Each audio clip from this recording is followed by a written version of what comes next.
Praise the lord. प्रभु के नाम की स्तुति हो, प्रभु की बड़ाई हो, प्रभु की प्रशंसा हो। इस वक्त हम सब लाइव सेशन से जुड़ रहे हैं परमेश्वर की आराधना के लिए। इस वक्त मेरे साथ में मेरा बेटा जोशुआ है, वो एक वचन को बोलना चाहता है परमेश्वर की महिमा के लिए। प्रेज द लॉर्ड बोलो। Praise the Lord. वचन बोलो। और यीशु ने बोला, मार्ग सत्य जीवन मैं हूँ। हालेलुया। हालेलुया। प्रभु की बड़ाई हो, प्रभु की प्रशंसा हो। सचमुच में हमारा परमेश्वर बच्चों के मुख से भी अपनी स्तुति और आराधना को लेता है। इस वक्त मेरे प्रियो हमारे साथ में इस अमन दुग्गल पेज पर आप सभी जुड़ जाइए ताकि हम परमेश्वर की आराधना करें, परमेश्वर की महिमा करें। आइए इस वक्त हम अपनी आंखों को बंद करेंगे, प्रार्थना के साथ में हम परमेश्वर की आराधना करें। हालेलुया। धन्यवाद, स्तुति हो अब्बा पिता परमेश्वर प्रभु। धन्यवाद मेरे सर्वशक्तिमान परमेश्वर। इस वक्त प्रभु आपकी महान उपस्थिति को मांगते हैं। प्रभु आपने पूरे दिन संभाला है प्रभु जी, आपको धन्यवाद देते हैं प्रभु। इस वक्त आपकी आराधना के लिए जितने भाई बहन बच्चे बूढ़े जवान हमारे साथ में जुड़कर आपको महिमा देते हैं, आप उन सबको ब्लेस करें, आशीषित करें प्रभु जी, और आपकी आराधना करने के लिए हमारी सहायता और मदद को करें प्रभु। इस वक्त आपकी महान उपस्थिति हम हमारे मध्य में चाहते हैं प्रभु। हमारे बीच में आइए और हमारी अगुवाई को कीजिए। आपने प्रार्थना को सुना, उसके लिए धन्यवाद यीशु राजा। सारी महिमा आपको देती हूँ, प्रार्थना पवित्र यीशु के नाम से मांगती हूँ, आमीन। हालेलुया। प्रभु की महिमा हो, प्रभु की बड़ाई हो। फिर एक दिन परमेश्वर ने, फिर एक शाम परमेश्वर ने दी है कि हम परमेश्वर की बड़ाई को करें, परमेश्वर की महिमा को करें। आइए गीत को गाकर हम परमेश्वर की आराधना करें। हालेलुया। धन्यवाद यीशु राजा, महिमा हो यीशु राजा। शून्य से लेके तूने मुझे रच लिया अपने ही रूप में, प्रेम किया है अनंत प्रेम से, दिया पुत्र मेरी मुक्ति के लिए। सचमुच में हमारे परमेश्वर ने, हमारे प्रभु ने हमें उस वक्त अपने पास में बुला लिया जब हम सुनने की अवस्था में थे, जब हमारी अपनी कोई पहचान नहीं थी, जब हमें कोई जानता नहीं था। उस वक्त परमेश्वर ने हमें अपना बनाया और अपने स्वर्गीय राज्य का वारिस हमें उसने बेटा और बेटी कहकर बना लिया। इसलिए हम परमेश्वर को महिमा दे और आराधना दें। शून्य से लेके तूने मुझे रच लिया अपने ही रूप में, प्रेम किया है अनंत प्रेम से, दिया पुत्र मेरी मुक्ति के लिए। शून्य से लेके तूने मुझे रच लिया अपने ही रूप में, प्रेम किया है अनंत प्रेम से, दिया पुत्र मेरी मुक्ति के लिए। अनोखा प्यार है तेरा, करूँगा स्तुति तेरी मैं सर्वदा।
छोड़ दे।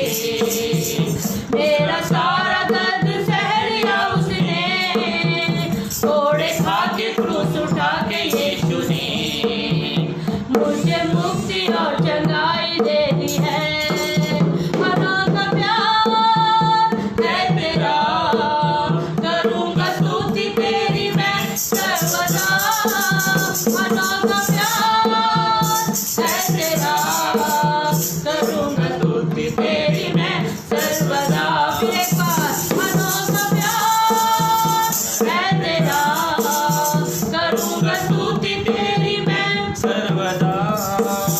अनोखा प्यार है तेरा, करूँगा स्तुति तेरी मैं सर्वदा।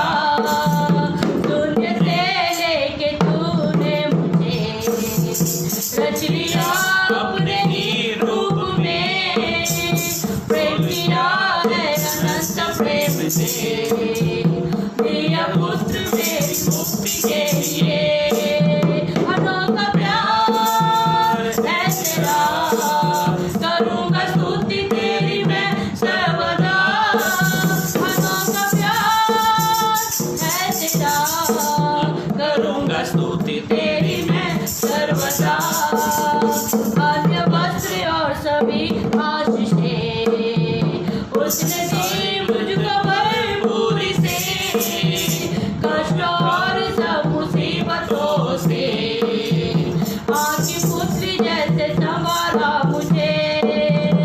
अन्य वस्त्र और सभी आशीषें दी मुझे उसने भरपूरी से, कष्ट और सब मुसीबतों से आँखी पुत्री जैसे संभाला मुझे।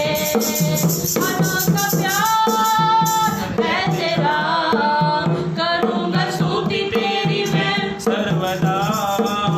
अनोखा प्यार है तेरा, करूँगा स्तुति तेरी मैं सर्वदा। करूँगा स्तुति तेरी मैं सर्वदा।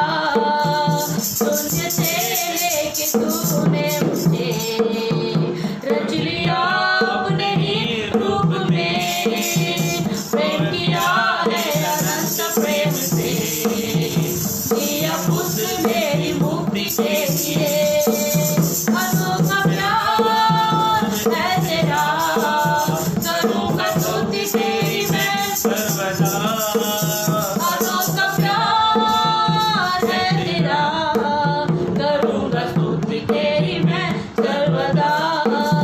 अनोखा प्यार है तेरा, करूँगा स्तुति तेरी मैं सर्वदा।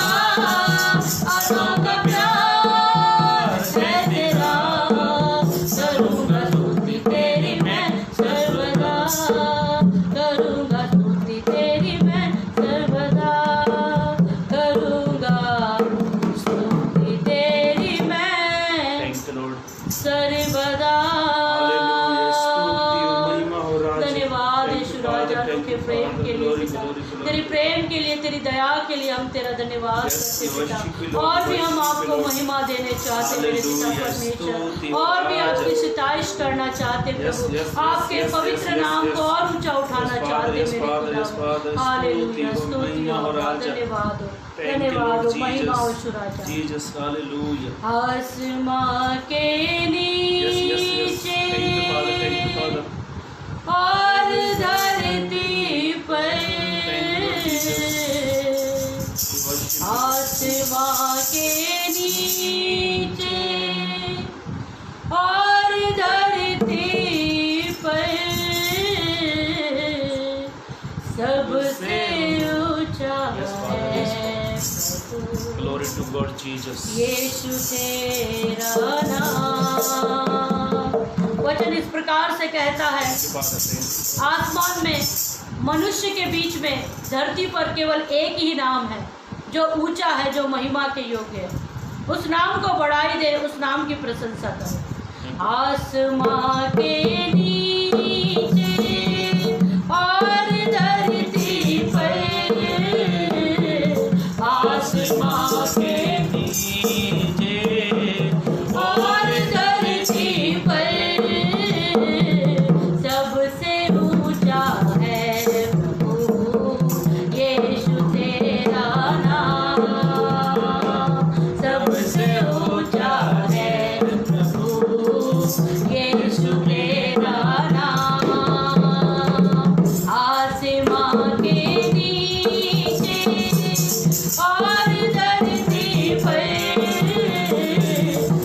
आसमां के नीचे और धरती पर सबसे ऊंचा है प्रभु यीशु तेरा नाम। सबसे ऊंचा है प्रभु यीशु तेरा नाम। शाम से भर देगा मुझको यीशु तेरा नाम। शाम से भर देगा मुझको यीशु तेरा नाम। सबसे ऊंचा है यीशु तेरा नाम। सबसे ऊंचा है प्रभु यीशु तेरा नाम। आसमां के नीचे और धरती पर आसमां के नीचे और धरती पर सबसे ऊंचा है प्रभु यीशु तेरा नाम। सबसे ऊंचा है प्रभु यीशु तेरा नाम। फिर एक बार सबसे ऊंचा है प्रभु यीशु तेरा नाम। आसमां से भर देगा हमको यीशु तेरा नाम। आसमां से भर देगा हमको यीशु तेरा नाम। सबसे ऊंचा है प्रभु यीशु तेरा नाम। सबसे ऊंचा है प्रभु यीशु तेरा नाम।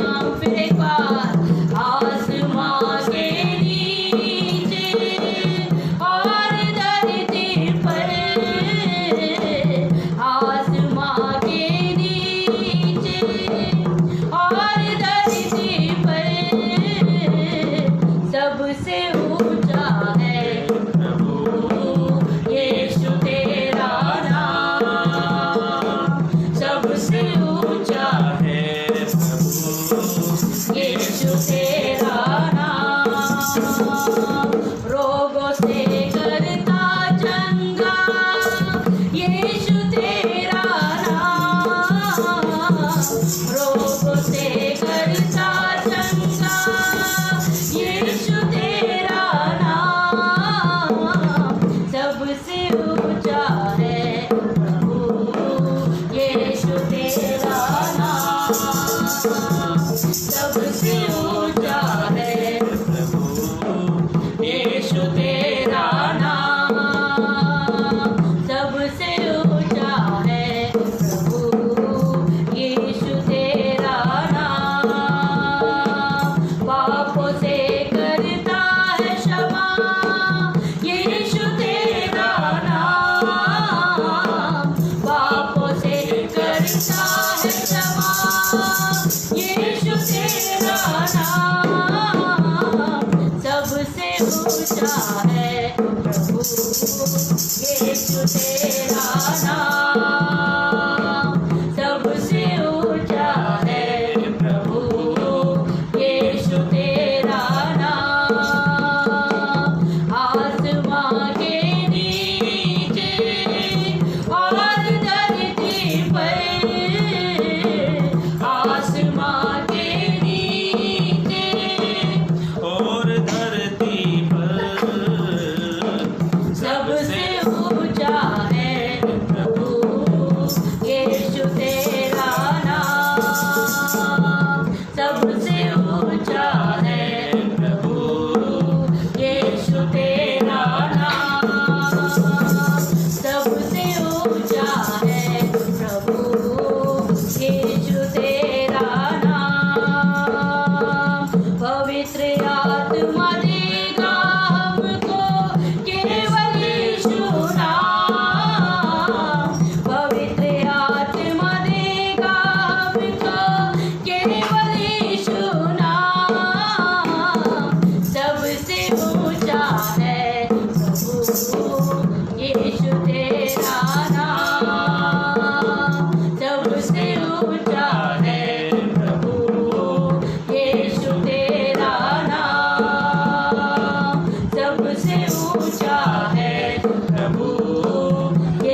सबसे ऊंचा है प्रभु यीशु तेरा नाम, सबसे ऊंचा है प्रभु यीशु तेरा नाम, सबसे ऊंचा है प्रभु यीशु तेरा नाम, सबसे ऊंचा है Thank you, Lord Prabhu Jesus.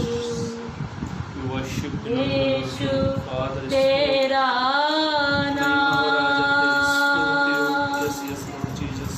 सच में पिता परमेश्वर, केवल तेरे नाम में हमें सामर्थ्य मिलती है प्रभु।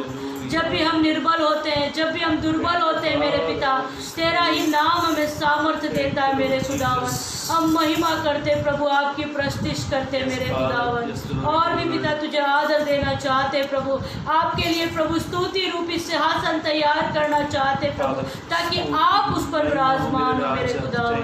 महिमा हो यीशु राजा, धन्यवाद हो यीशु राजा। हालेलुया। आइए एक गीत को और गाकर हम परमेश्वर की महिमा को करेंगे। Thank you, hallelujah, Lord Jesus. धन्यवाद हो यीशु राजा। यीशु पास Thank you, uh, Lord Jesus. यीशु बुलाता तुम्हें, सुन के आ यीशु पास, फिर न होगा निराश।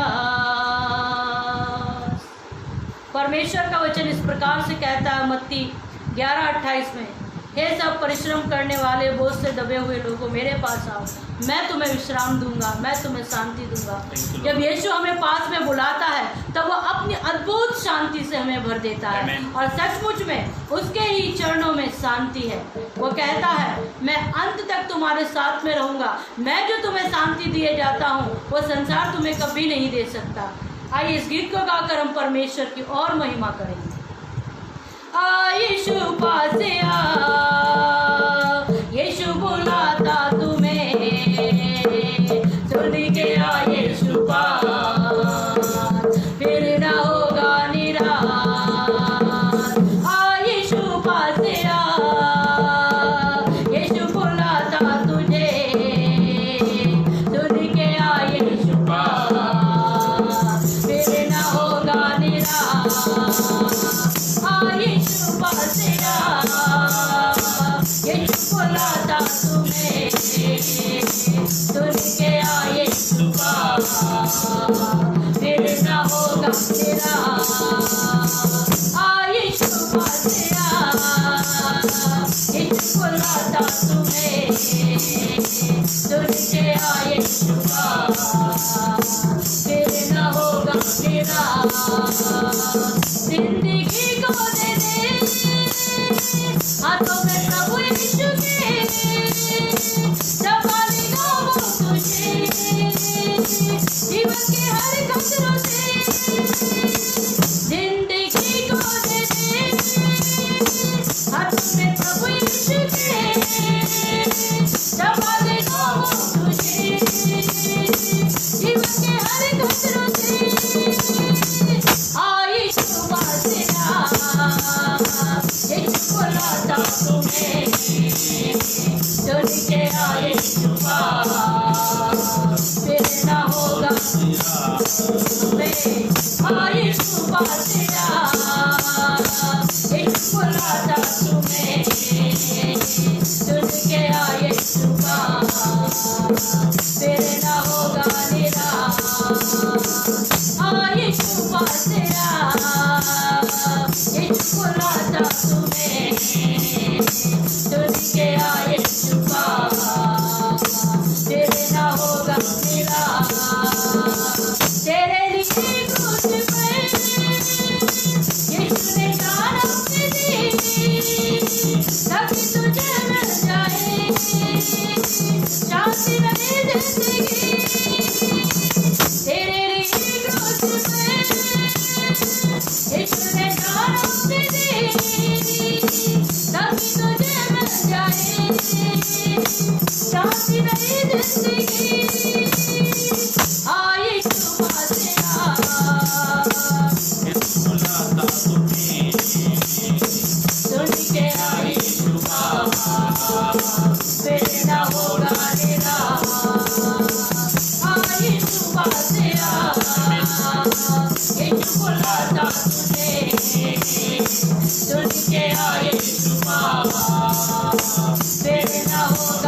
तेरा, यीशु पास आ, यीशु बुलाता तुम्हें, सुन के आ यीशु पास, तेरे ना होगा तेरा, यीशु है रास्ता, प्यार से बुलाता, पास लगेगा जीवन, यीशु के द्वारा, यीशु है रास्ता, प्यार से बुलाता, पास लगेगा जीवन, यीशु के द्वारा, यीशु पास आ, यीशु बुलाता तुम्हें, सुन के आ यीशु पास, तेरे ना होगा तेरा, यीशु पास आ, यीशु बुलाता तुम्हें, सुन के आ यीशु पास, तेरे ना होगा तेरा, यीशु पास आ, यीशु बुलाता तुम्हें, सुन के आ यीशु पास, तेरे ना होगा तेरा, तेरे दिए क्रूस पर यीशु ने जान अपनी दी, ताकि तुझे मिल जाए शांति भरी जिंदगी, तेरे लिए क्रूस पर यीशु ने जान अपनी दी, ताकि तुझे मिल जाए शांति भरी जिंदगी, यीशु पास आ, यीशु बुलाता तुम्हें, सुन के आ यीशु पास, तेरे ना होगा तेरा, यीशु पास आ, यीशु बुलाता तुम्हें, सुन के आ यीशु पास, तेरे ना होगा निराश, तेरे ना होगा निराश, तेरे ना होगा निराश। सचमुच में परमेश्वर में जो आनंद है वो कहीं और नहीं है, और जो इस बात को जानते हैं वो जब भी आराधना करते हैं वो आनंदित और मगन हो जाते हैं, और परमेश्वर अपने असीम आनंद से उन्हें आनंदित और मग्न कर देता है।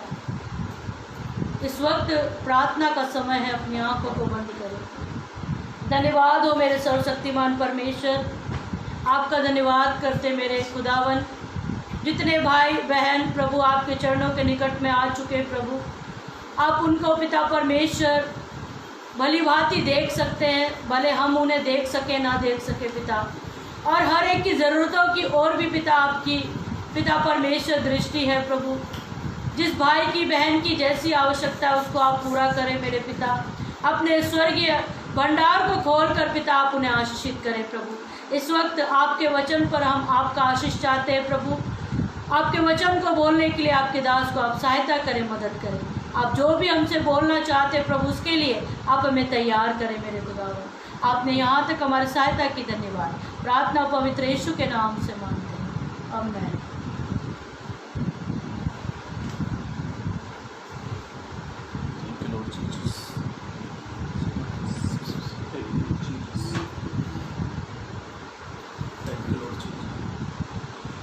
Praise the lord. प्रभु यीशु मसीह के नाम में मेरा प्यार भरा सलाम, और आप सब लोग हमारे साथ हमेशा जुड़ते हैं, इसलिए परमेश्वर का भी धन्यवाद हो। और आप सभी को एक बार फिर मैं अमन दुग्गल आप सभी का प्रभु यीशु मसीह के नाम में आपका स्वागत करता हूं। और एक अच्छा मौका है, एक अच्छा अवसर है जब हम मिलकर प्रभु की स्तुति करते हैं, प्रभु की महिमा करते हैं। यदि आपने इस पेज को लाइक नहीं किया है तो आप इस पेज को लाइक करें, ताकि आने वाली हमारी हर एक सभाओं में आप हमारे साथ जुड़ सके। और मैं मंगलवार को और गुरुवार को और शनिवार को हम सप्ताह में 3 दिन लाइव रहते हैं प्रभु की दया से। और अलग अलग तरीके से हम प्रभु के वचनों से हम कुछ बातों को सीखते हैं, और कुछ बातों को मनन करते हैं। और मेरे भाइयों मेरी बहनों, आप इस लाइव सेशन वीडियो को अधिक से अधिक लोगों को आप शेयर करें ताकि आप भी आशीषित हो और सुनने वाले भी आशीषित हो। मेरे भाइयों मेरी बहनों, आज का जो हमारा विषय है उसके बारे में मैंने एक पोस्ट करके डाला था। हर एक चीज़ का एक परिणाम है, हर एक चीज़ का परिणाम है। जब बच्चा जब छोटा रहता है, जब वो कुछ बड़ा होता है, जब वो पढ़ाई करता है, उसके बाद उसको एक रिजल्ट मिलता है। हर एक चीज़ का परिणाम है। हम कुछ खाते हैं, कुछ भी चीज़ हम खाते हैं तो उसका भी एक परिणाम है कि हमें उसका बल ताकत मिलती है। जब कोई हम पढ़ाई करते हैं या कोई भी चीज़ पर हम लोग पढ़ाई कर उस चीज़ को हम लोग सीख लेते हैं, उसका भी एक परिणाम है। हर एक चीज़ का एक परिणाम है। वैसे ही क्रोध, गुस्सा, उसका एक परिणाम है। मेरे भाइयों मेरी बहनों, मुझे आधा घंटा आपके बीच में संदेश रखना है, इसलिए मैं एक्स्ट्रा कुछ बातों की ओर नहीं जा रहा, जिसके बारे में मैं आपको बताने वाला था कि हर एक चीज़ का परिणाम होता है। आप भली भांति जानते हैं, हर एक चीज़ का परिणाम होता है। कुछ लोग अच्छी चीज़ खाते हैं तो उनको उसका अच्छा परिणाम मिलता है। कुछ लोग सिगरेट, गुटखा, चरस, गांजा, अफीम, ये सब चीज़ों का सेवन जो करते हैं उसका भी एक परिणाम निकलता है। हर एक चीज़ का एक परिणाम है। वैसे ही मेरे भाइयों मेरी बहनों, गुस्से का भी एक परिणाम है। ये गुस्सा आता कहाँ से है? ये गुस्सा ना तो किसी बाजार में मिलता, कहीं भी नहीं मिलता गुस्सा। ये गुस्सा इंसान के अंदर से ही बाहर निकलता है। और ये गुस्सा जब इंसान को आता है, इसका परिणाम उसको नहीं पता लगता। जब आपको या मुझे गुस्सा आए तो हम क्या प्लानिंग करके रखते हैं कि मुझे गुस्सा आएगा और मैं इस चीज़ को तोड़ूंगा? नहीं, हमें हमारे गुस्से का जो परिणाम है ना, उसके बारे में हम लोग प्रभु के वचन से मनन करेंगे। बाइबल से कुछ बातों को प्रभु के वचन से हम लोग देखेंगे कि गुस्से का परिणाम जो है ना बहुत बुरा है।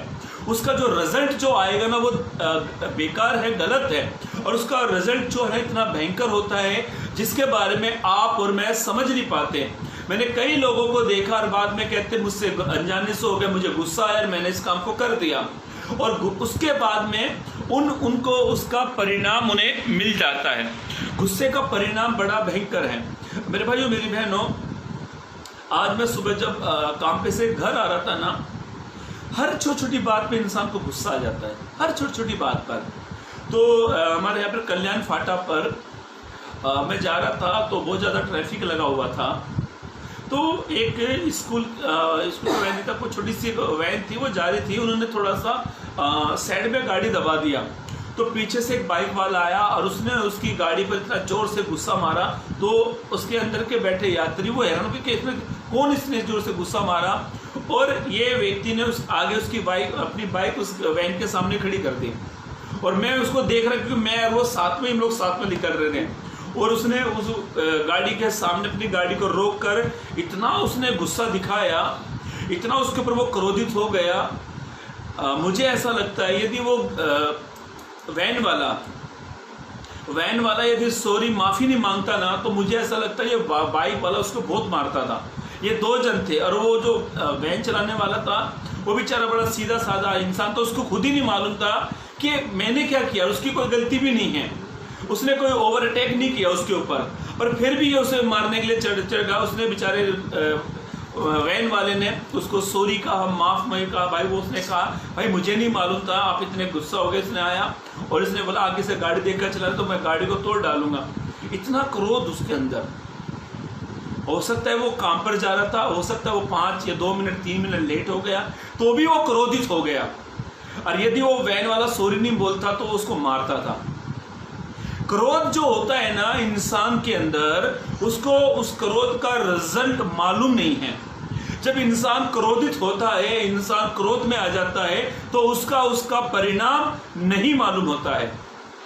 क्रोध क्या करता है मेरे भाइयों मेरी बहनों, जब आप और मैं क्रोधित हो जाते हैं, आप और मैं क्रोध में भर जाते हैं, आप और मैं जब क्रोधित होकर कुछ गलत काम को कर बैठते हैं, उसका रिजल्ट बहुत बुरा है।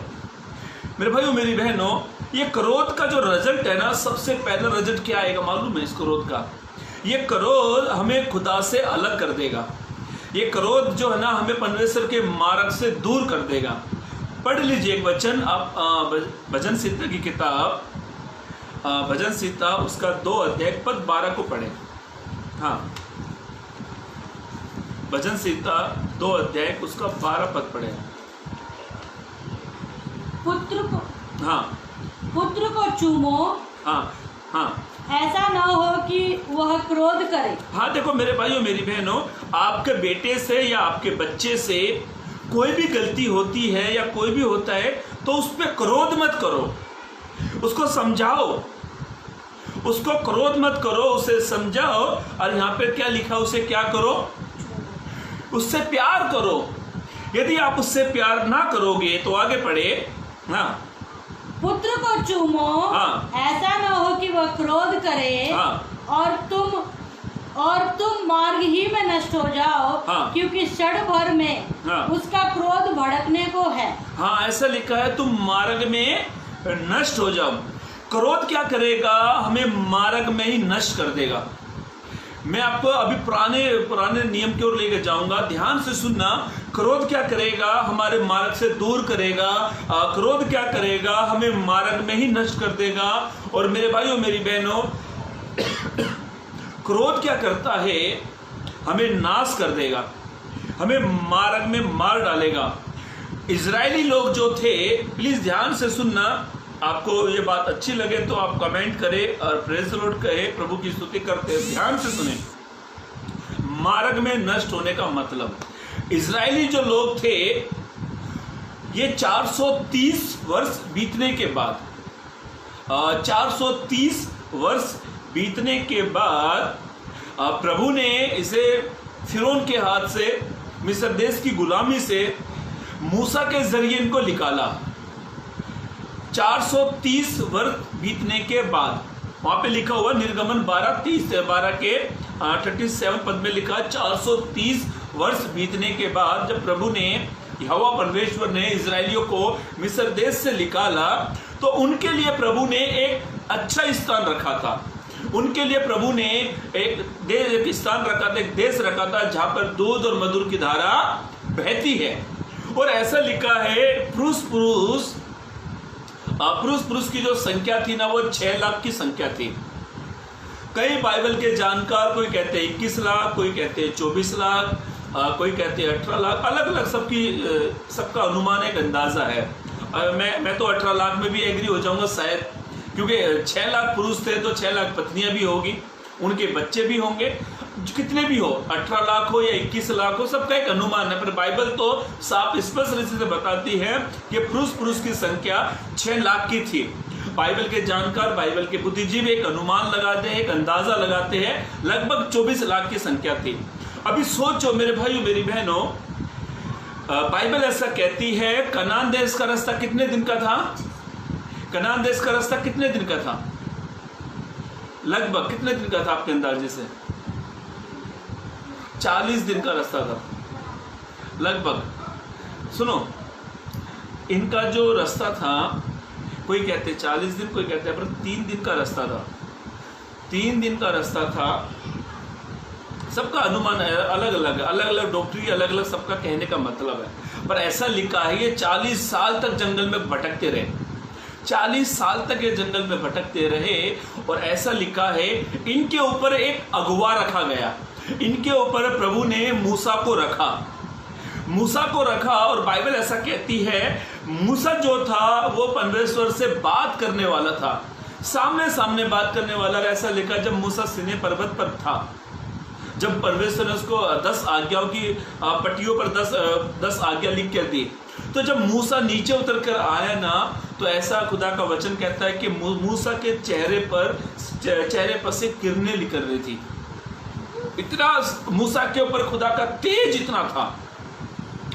मूसा पहला शख्स था जो खुदा से आमने सामने बात करता था, और प्रभु ने उसके बारे में साक्षी दी, मूसा तो पृथ्वी भर के लोगों पे से सबसे नम्र इंसान है। ये सारी बातें परमेश्वर ने मूसा के बारे में कही।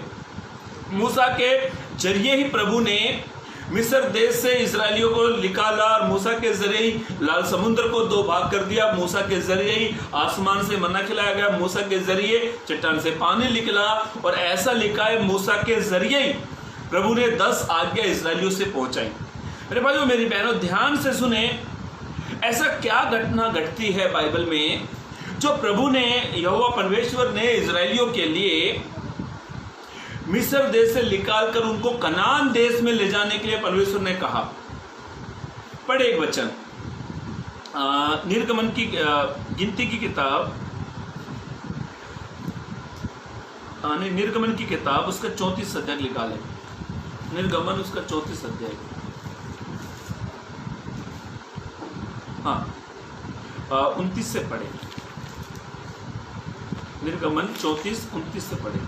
जब मूसा साक्षी की हाँ दोनों तख्तियां हाथ में लिए हुए सिने पर्वत से उतर रहा था, हाँ तब यहोवा के साथ बातें करने के कारण 29 से पढ़ो ना, जब हाँ पढ़ो, हाँ जब मूसा सही। साक्षी की दोनों तख्तियां हाँ हाथ में लिए हुए हाँ सिने पर्वत से उतर रहा था, हाँ। तब यहोवा के साथ बातें करने के कारण हाँ उसके चेहरे से किरणें निकल रही थी। ऐसा लिखा है जब मूसा सीने पर्वत से नीचे उतर के आया, जब वो यहोवा परमेश्वर से बातें कर रहा था, उसके साथ उसने समय बिताया था, तो बाइबल ऐसा कहती है उसके चेहरे से क्या निकल रही थी?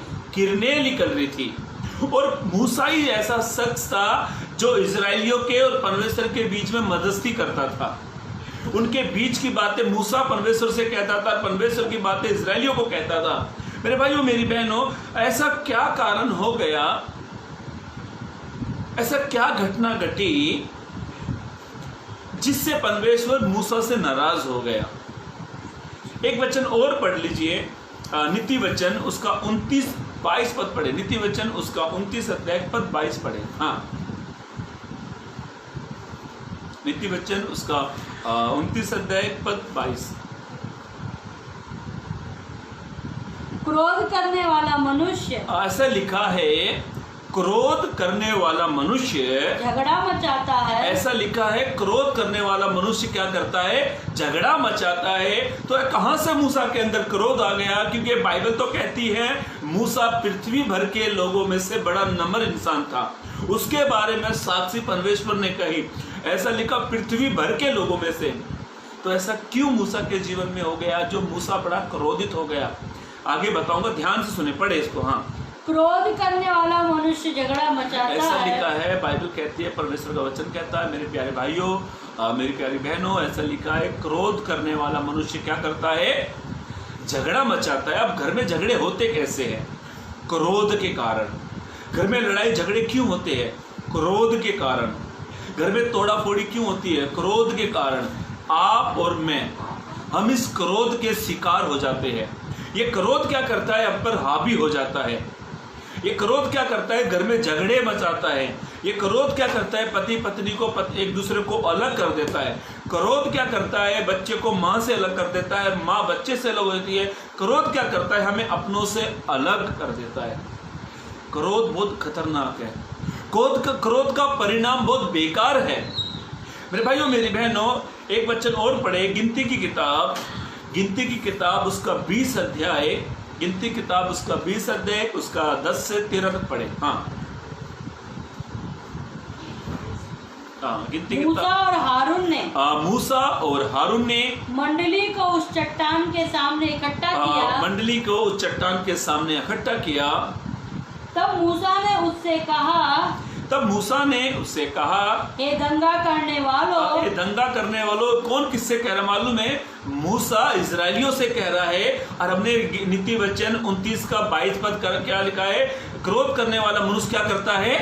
झगड़ा मचाता है। और मूसा इजरायलियों से क्या करता है? झगड़ा करने वालों। हाँ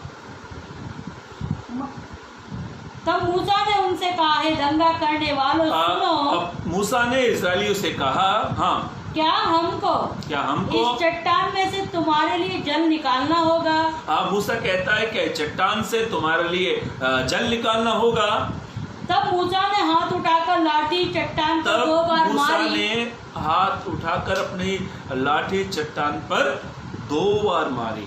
अब क्या बात घटी मालूम है? यहाँ पर परमेश्वर ने मूसा से कहा था तू चट्टान से जाकर क्या करना? बातें करना चट्टान से। और मूसा बड़ा क्रोधित हो गया। ऐसा लिखा है कि इजरायली लोगों के कारण मूसा क्रोधित हो गया। और परमेश्वर ने क्या कहा था? आगे से पढ़े उसको। हाँ, 9 से पढ़े, 9 से। यहोवा की इस आज्ञा के अनुसार मूसा ने उसके सामने से लाठी को ले लिया।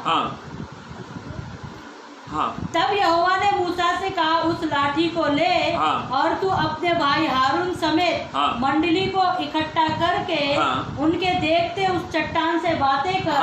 उनके देखते उन चट्टान से क्या करना? बातें करना। आगे पढ़े। तब वो अपना जल देगी। तब चट्टान अपना जल देगी। इस प्रकार से तू चट्टान में से उनके लिए जल निकाल कर। इस प्रकार से तू चट्टान में से उनके लिए जल को निकाल कर मंडली के लोगों को और उनके पशुओं को पिला। यहोवा की इस आज्ञा के अनुसार मूसा ने उसके सामने से लाठी को ले लिया। मूसा और हारून ने मंडली को उस चट्टान के सामने इकट्ठा किया।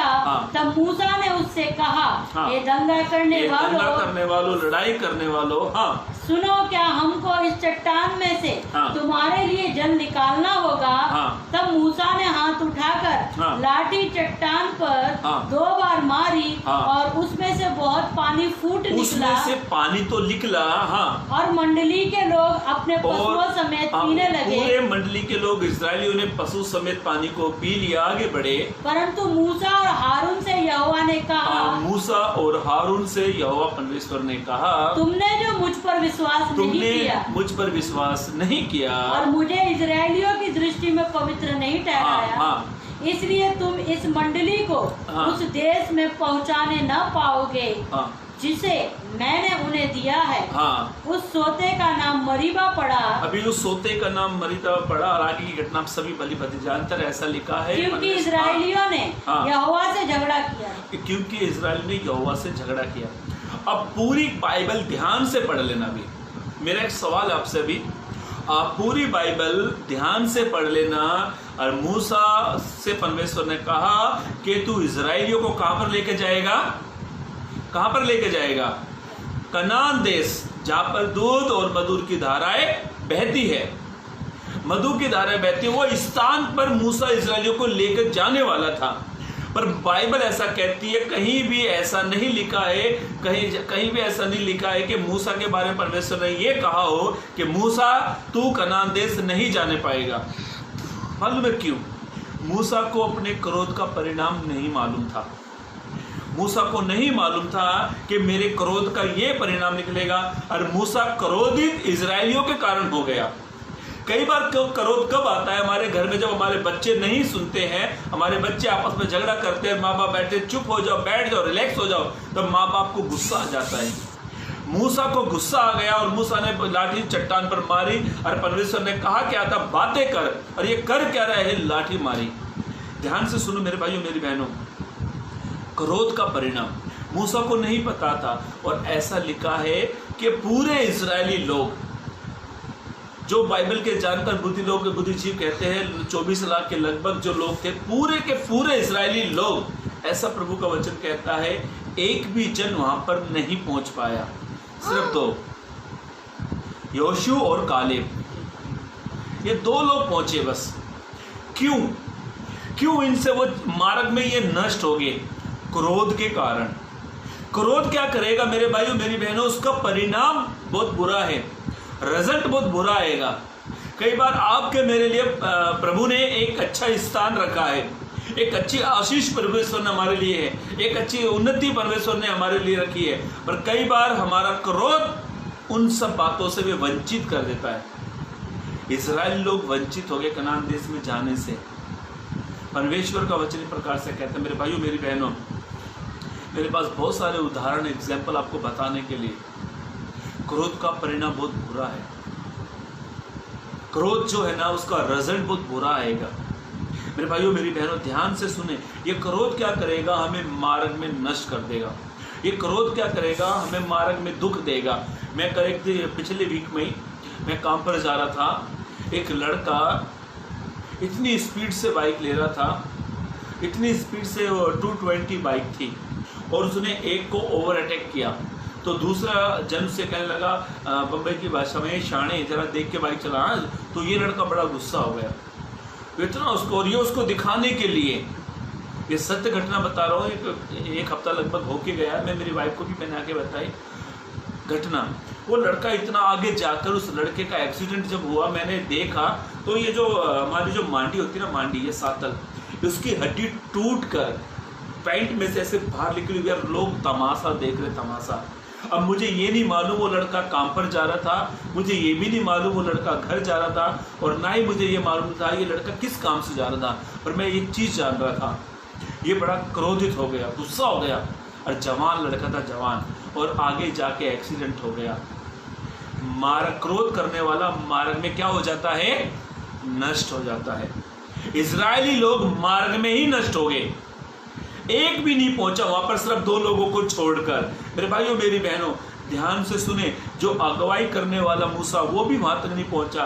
क्रोध का परिणाम बहुत बुरा है, इसलिए पहली बात हमारे क्रोध का परिणाम, पहली बात हमारे क्रोध का परिणाम, ये क्रोध का जो परिणाम है ना, हमें खुदा के मार्ग तक जाने तक भी रोकेगा, हमें प्रभु से दूर भी करेगा, हमें मार्गों में नष्ट कर देगा। इसलिए मेरे भाइयों मेरी बहनों, क्रोध को अवसर मत दो, क्रोध को आने मत दो। ये क्रोध आपके मेरे लिए हानिकारक है, ये क्रोध आपको मेरे लिए हमें नष्ट कर देगा, ये क्रोध आपको मुझे खुदा तक नहीं पहुंचने देगा, ये क्रोध आपको मुझे मार्ग में मार डालेगा, ये क्रोध आपको मुझे खुदा से दूर कर देगा।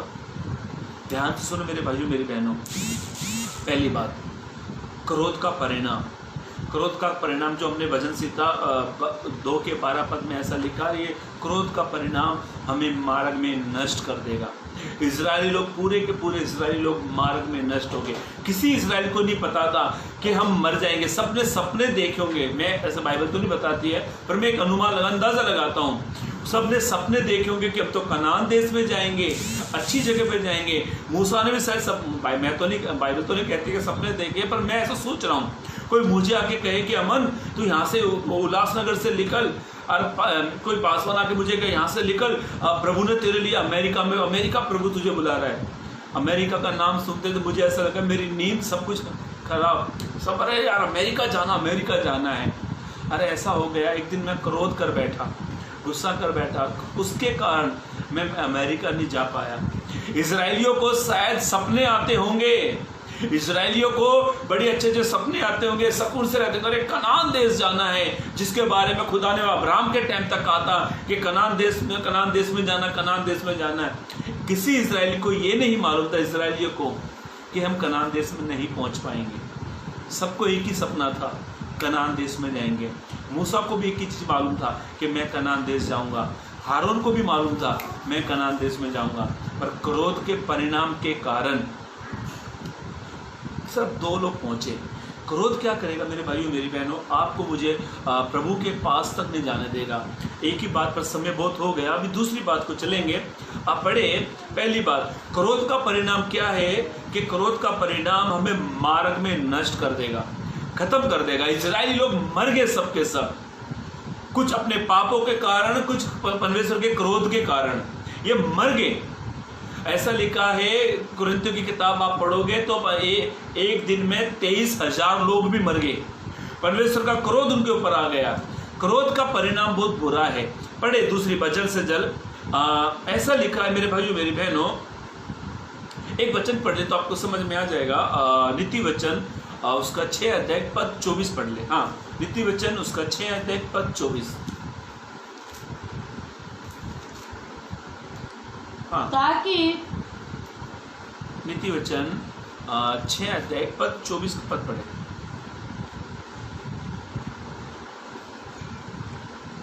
हाँ पढ़ो।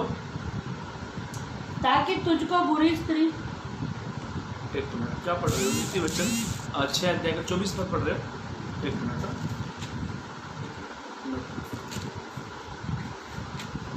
नीति वचन, एक वचन था,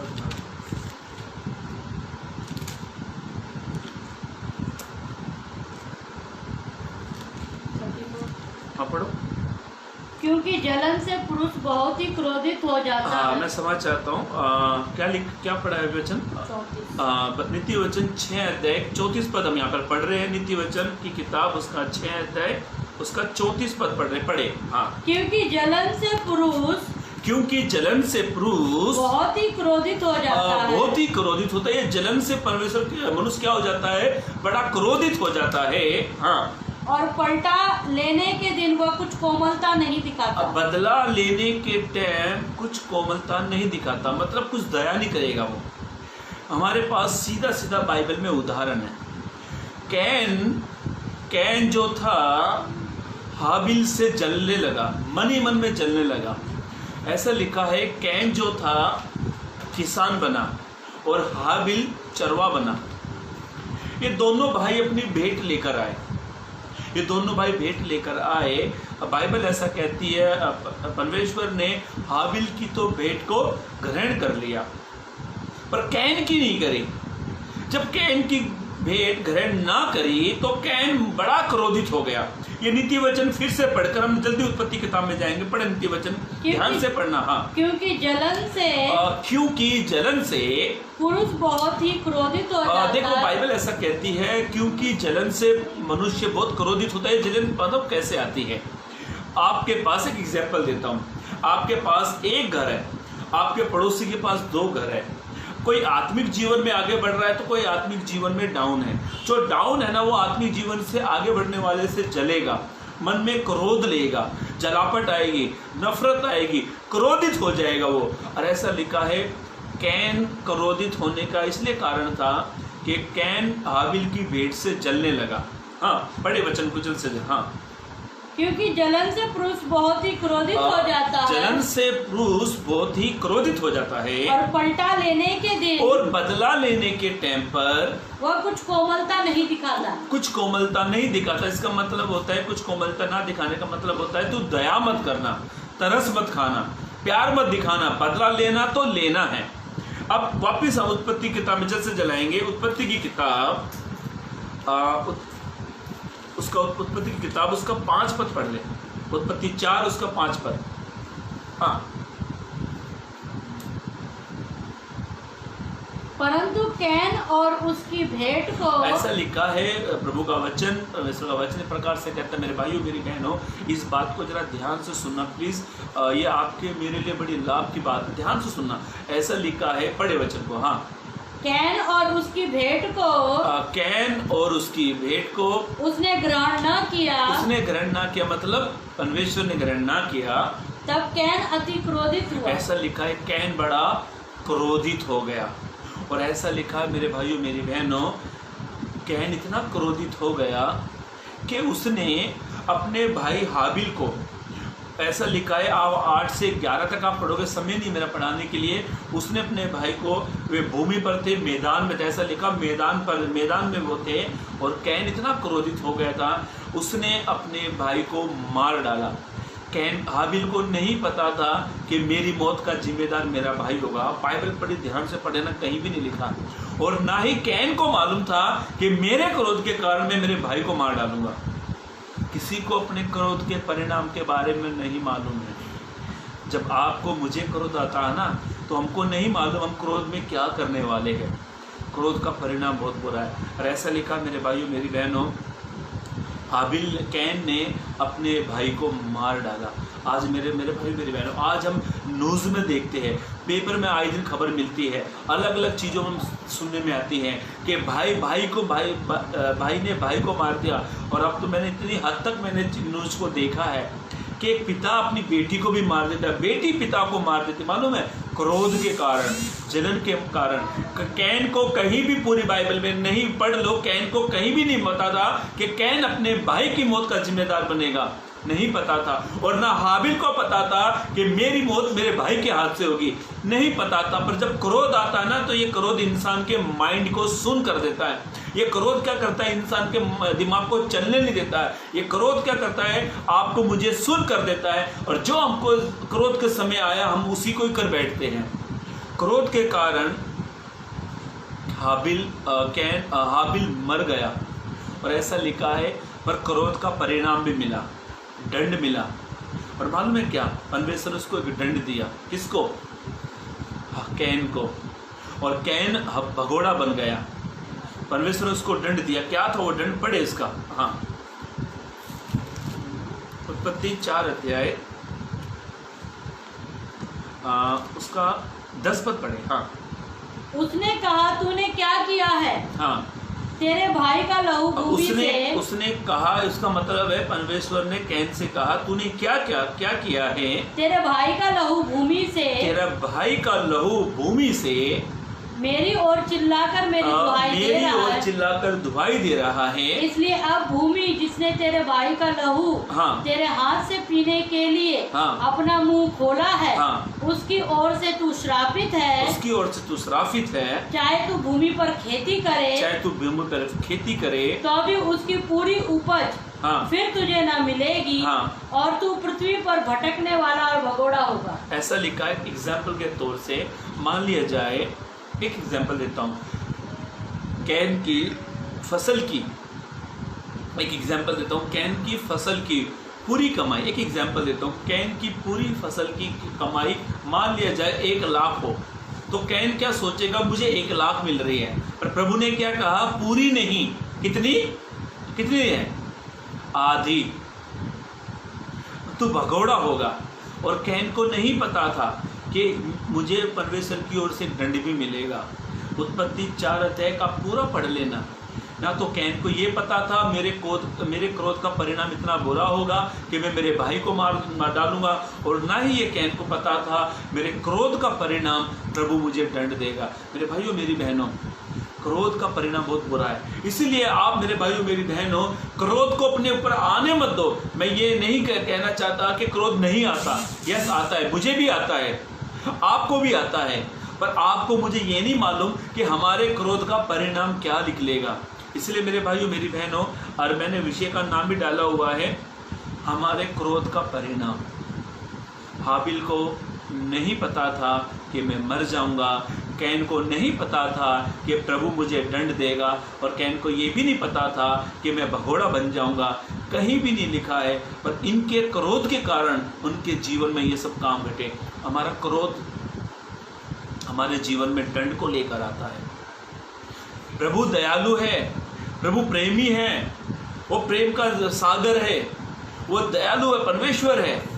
पूरी बाइबल हम प्रेम के बारे में जानते हैं, पर प्रभु का वचन इस प्रकार से कहता है, क्रोध हमारे जीवन में दंड को लेकर आता है, क्रोध हमारे जीवन में श्राप को लेकर आता है, क्रोध हमारे जीवन में प्रभु से हमें दूर करता है। क्रोध के कारण आपके मेरे जीवन में नाना प्रकार की समस्याएं विपत्ति आती है। मेरे भाइयों मेरी बहनों, ध्यान से सुने। और मत्ती की किताब में ऐसा लिखा है, मत्ती की किताब में मत्ती 5:22 में ऐसा लिखा, परंतु जो अपने भाई पर क्रोध करेगा उसे दंड मिलेगा, और वो कोर्ट कचहरी में आकर खड़ा हो जाएगा। मेरे भाइयों मेरी बहनों, ध्यान से सुने। हमने 2 लोगों के उदाहरण पढ़े हैं अभी तक। पहला उदाहरण मूसा का। मूसा को नहीं मालूम था कि मैं कनान देश नहीं पहुंचूंगा। मूसा को नहीं मालूम था कि ये इजरायली लोगों को नहीं मालूम था कि हम सब के सब मार्ग में नष्ट हो जाएंगे। नहीं पता था। क्रोध के कारण, इनके क्रोध के कारण के जीवन का परिणाम, इन मूसा को नहीं पता था कि मेरे क्रोध का परिणाम इतना बड़ा मुझे मिलेगा। दूसरी बात, कैन का उदाहरण। कैन को नहीं पता था कि मेरे क्रोध के कारण प्रभु का दंड मेरे पर आएगा, मेरे क्रोध के कारण प्रभु का श्राप मेरे पर आएगा, मेरे क्रोध के कारण मैं मेरे भाई का हत्यारा बन जाऊंगा। तीसरी बात, ये क्रोध का परिणाम मालूम है क्या करता है? एक वचन पढ़ ले जल्द से जल्द, नीति वचन उसका 14 का 17 पद पढ़े। नीति वचन उसका 14-17 पद। हाँ, नीति वचन उसका 14 अध्याय पद 17 को पढ़े। जो झट क्रोध करे, ऐसा लिखा है, जो झट का मतलब होता है फुर्ती से जो क्रोध करे, वो मूर्खता का काम भी करता है। वो मूर्खता का काम करता है। जो इंसान झट से क्रोध करता है ना, वो मूर्खता का काम करता है। झट से क्रोध आना। कई लोग कहते हैं मुझे क्रोध नहीं आता, पर जब झट से क्रोध आता है ना, तो वो मूर्खता का काम करते हैं। मूर्खता का काम करते हैं, तोड़ फोड़ करते हैं, मारपीट करते हैं, झगड़ा करते हैं तुरंत क्रोध आने के कारण, और वो मूर्खता का काम करते हैं। आगे पढ़े, हाँ पढ़ लिया, हाँ एक वचन और पढ़े, इसी का नीति वचन उसका 29 अध्याय पद 22 को पढ़कर हम समाप्त करेंगे। हाँ नीति वचन 29 का 22 पद। क्रोध करने वाला मनुष्य, ऐसा लिखा हमने नीति वचन उसका 14 का 17 पद पढ़ा, और 17 पद में ऐसा लिखा था, क्रोध करने वाला मनुष्य मूर्खता के काम करता है। अब हम पढ़ रहे हैं नीति वचन 29 अध्याय का 22 पद पढ़े। हाँ क्रोध करने वाला मनुष्य झगड़ा मचाता है, क्रोध करने वाला मनुष्य झगड़ा मचाता है।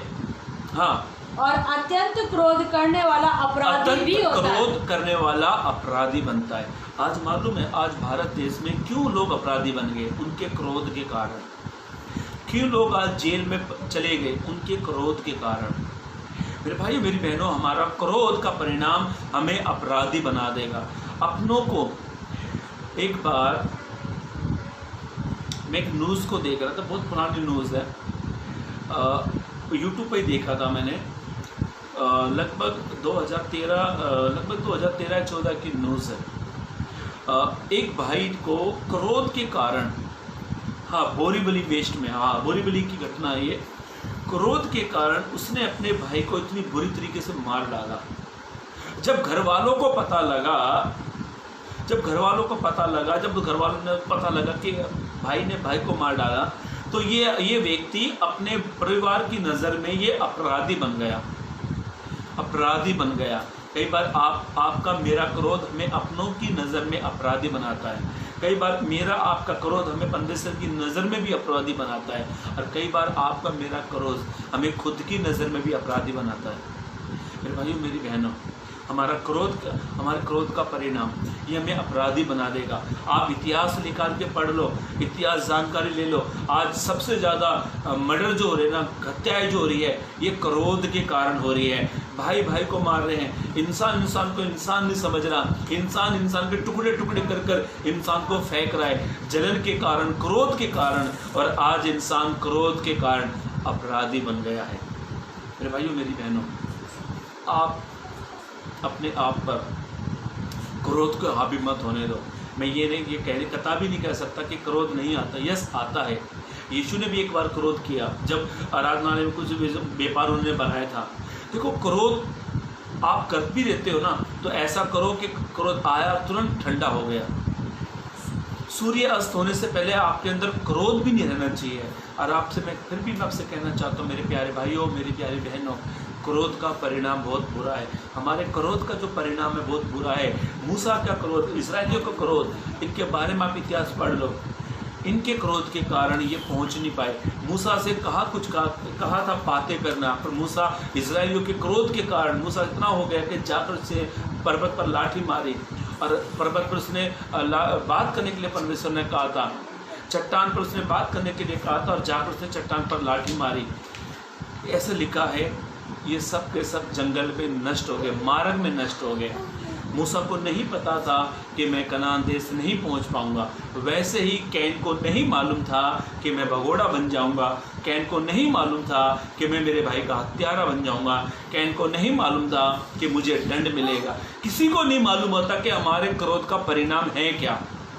और आखिरी बात, हमारा क्रोध का परिणाम ये हमें अपराधी बना देगा, परमेश्वर की नज़र में भी, इंसानों की नज़र में भी, समाज की नज़र में भी, और अपनी नज़र में भी। इसीलिए मेरे भाइयों मेरी बहनों, आप एक ही प्रार्थना करें, प्रभु आप मुझ पर दया करें, प्रभु मेरे अंदर से क्रोध के स्वभाव को निकालें, प्रभु मेरे अंदर से क्रोध के स्वभाव को दूर करें। मेरे भाइयों मेरी बहनों, आप और मैं एक ही प्रार्थना करें, प्रभु अंश अंश करके मुझे बदलने के लिए प्रभु सहायता करे, प्रभु क्रोध को मेरे जीवन से दूर करे। मेरे भाई मेरी बहनों, मेरे पास बहुत उदाहरण थे, बहुत सारे एग्जाम्पल थे आपको बताने के लिए, पर समय काफ़ी हो गया है। इसलिए एक ही मैं आपसे बात करना चाहता हूँ, अपने क्रोध को आपको मुझे कंट्रोल करना है, उसे शांत करना है। ये तो आप नहीं जानते, ना मैं जानता आपके मेरे क्रोध का क्या परिणाम होगा।